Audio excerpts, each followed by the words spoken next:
Told on purpose. Justin Trudeau made a campaign promise to take 50,000 Syrian refugees by the end of 2015, and he couldn't keep that promise.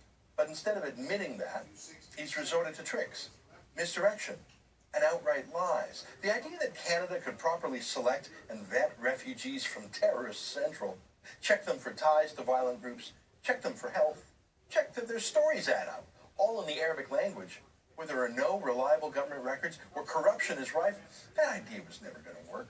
But instead of admitting all this after the election, the Liberals doubled down. They brought compliant journalists with them to a beautiful, state-of-the-art refugee processing center in Jordan, where reporters weren't really allowed to do anything other than point their cameras where the Liberals told them to point them. But it looked good, doesn't it? I mean, take a look right there. Everyone was smiling. The Liberals and the Liberals in the media.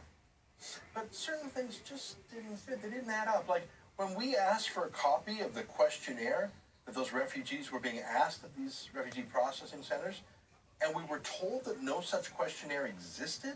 Here, look, seriously, that's what the Access to Information Department told us. Now, how could that be? When we saw smiling Canadians filling out forms on computers. Surely it wasn't all fake.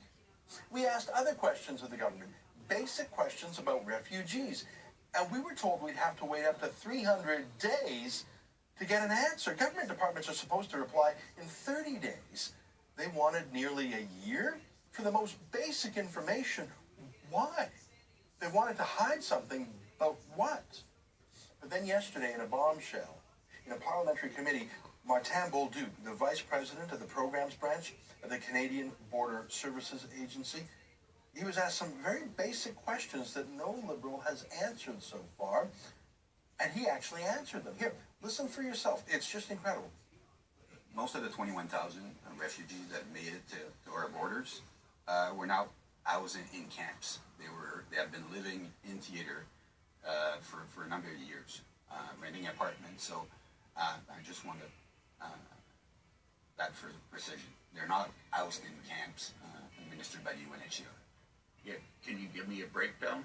How many from camps? And I wouldn't be able to tell you the 21,000, how many, but very, very few came out of camps. Most of the people were already living in the countries where we are operating.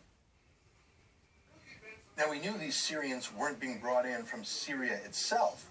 They weren't in any actual war zone. They were in neighboring countries, in theater, as Mr. Bolduc says, but they weren't in refugee camps. They weren't people just arriving on foot or by car, tired, desperate, hungry, in need of shelter. No, you heard them. All but a tiny fraction were already living in cities in the area, not in refugee camps, not under the UN's protection. You heard them. They're in apartments. For years, he said, in Beirut, Lebanon.